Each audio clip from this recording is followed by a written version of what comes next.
perkenalkan, nama saya Gusti Ayuni Kartika dari jurusan Ilmu Administrasi Publik tahun 2019, Fakultas Ilmu Administrasi Universitas Brawijaya. Video ini akan membahas mengenai implementasi pelayanan publik yang ada di Kota Palangkaraya. Dan tujuan pembuatan video ini untuk memenuhi tugas ujian akhir semester dari mata kuliah Manajemen Pelayanan Publik yang diampu oleh Pak Romi Hermawan.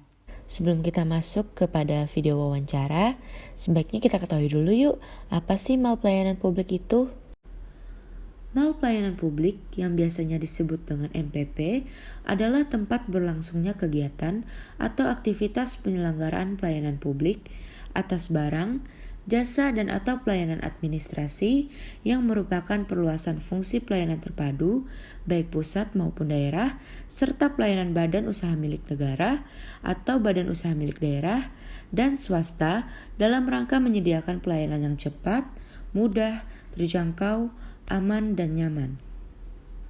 Berikut adalah video wawancara saya bersama Kepala Bidang Pengaduan Kebijakan dan Pelaporan Layanan dari Dinas Penanaman Modal dan Pelayanan Terpadu Satu Pintu Kota Palangkaraya.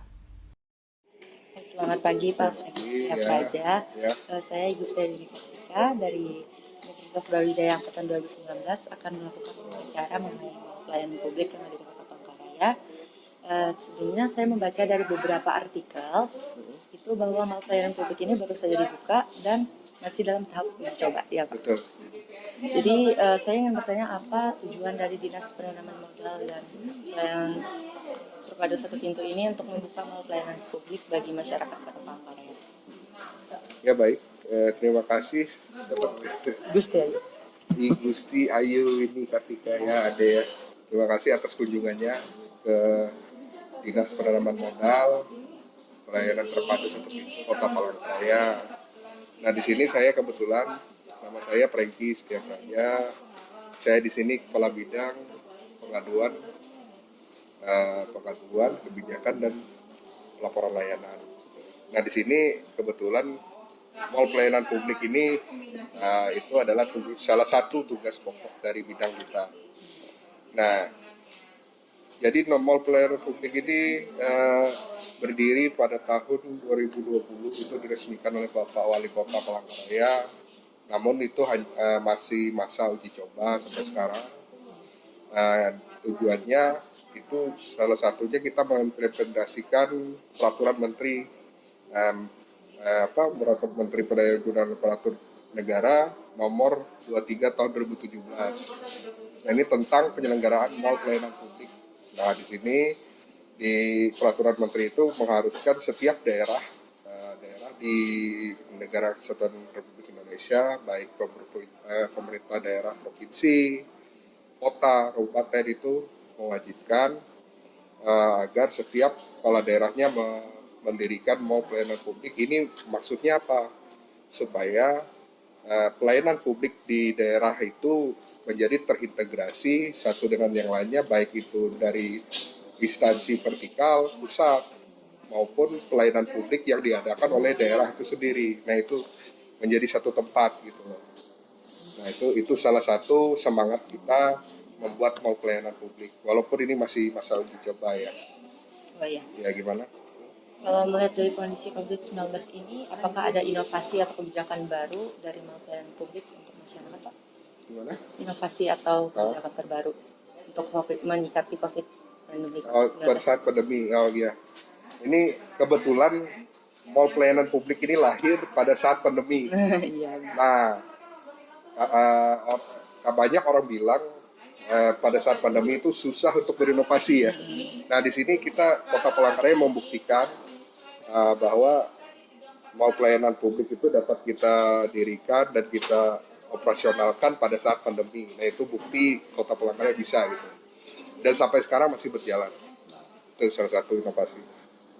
Kan di mal pelayanan publik Palangkaraya ini yang saya baca ada beberapa instansi dari baik pemerintah maupun swasta, Pak. Ya, bentuk pelayanan apa saja yang bisa didapatkan? Pelayanannya sih ini ada ada 10 pelayanan yang ada di mal pelayanan publik. Kebetulan mal pelayanan publik kita ada terbagi menjadi 2. namanya ada Gedung Bajenta dan Gedung Harati. Nah, Gedung Harati itu dibuka. Gedung Harati itu di dalamnya itu ada SOPD yang ada di Kota Palangkaraya. Contoh, salah satunya Dukcapil masuk, Disnaker, Dinas Tenaga Kerja masuk. Nah, untuk yang Gedung Bajentanya ini di dalamnya ada 10 instansi. Itu tergabung dengan instansi vertikal, kemudian BUMN, BUMD semua tergabung di situ. Contoh seperti Samsat, kemudian BPJS, PLN, PDAM, Ombudsman masuk juga di situ.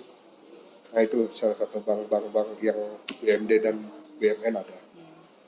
Lalu Pak, apakah di masa pandemi seperti ini terdapat kendala bagi kinerja Dinas Penanaman Modal sendiri? Pada saat pandemi ini, ya kebetulan saya balik lagi ya.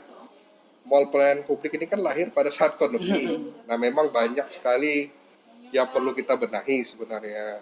Karena ini masih masa uji coba. Dan kita sudah berapa kali pihak Kemenpar itu turun untuk memberikan penilaian sebelum di launching langsung oleh Menteri. Nah, itu pada saat itu baru tidak masa uji cobanya tidak lagi gitu. Nah, kendalanya mungkin dari sarana prasarana yang masih belum lengkap lah, kita masih belum ada ruang bermain anak. Nah, itu salah satu syaratnya kan, supaya kenyamanan pengunjungnya masyarakat dalam meminta pelayanan dari pemerintah daerah itu nyaman tidak.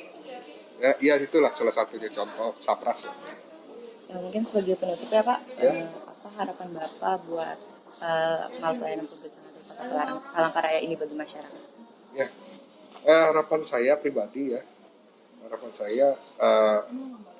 tidak bukan bahwa keberadaan dari mall pelayanan publik ini agar masyarakat itu dipermudah dari segi pelayanan, kecepatan pelayanan, setelah itu transparansi, kemudian dapat dipertanggungjawabkan secara hukum. Nah, itu yang paling penting yang kita harapkan ke depannya dengan adanya mall pelayanan publik ini. Dan itu yang kedua juga, kami pemerintah kota Palangkaraya juga ingin meminta dukungan kepada masyarakat kota Palangkaraya untuk EBP ini kan sebagai ikonik untuk kota Palangkaraya gitu loh. Nah, kita tidak kalah juga dengan kota-kota besar lainnya. Walaupun kita terlambat, tapi kita tetap fight walaupun masa pandemi ini gitu. Terima kasih. Gitu. Mungkin sekian dulu Pak. Berarti intinya mall pelayanan publik ini untuk mempermudah masyarakat dalam pelayanannya. Ya. Betul. Mungkin sekian. Terima kasih atas waktu Bapak, kesediaan Bapak. Mohon maaf jika ada salah kata. Berikut adalah kesimpulan dari wawancara yang saya dapatkan. Mall Pelayanan Publik Huma Betang Palangkaraya sendiri berdiri di tahun 2020 dengan tujuan mengimplementasikan Peraturan Menteri Pendayagunaan Aparatur Negara Nomor 23 Tahun 2017 tentang penyelenggaraan mall pelayanan publik agar pelayanan publik di daerah, terutama di Kota Palangkaraya, dapat terintegrasi satu dengan yang lainnya. Mall pelayanan publik di Kota Palangkaraya ini adalah bentuk inovasi atau kebijakan baru yang diimplementasikan oleh Dinas Penanaman Modal dan Pelayanan Terpadu Satu Pintu untuk menyikapi pandemi COVID-19. Mall pelayanan publik terbagi menjadi 2 gedung, yang pertama ada Gedung Harati dan yang kedua ada Gedung Bajenta. Di dalam Gedung Harati terdapat pelayanan dari Dukcapil dan Dinas Tenaga Kerja, sedangkan di dalam Gedung Bajenta terdapat 10 instansi yang tergabung dari instansi vertikal, BUMN, dan BUMD.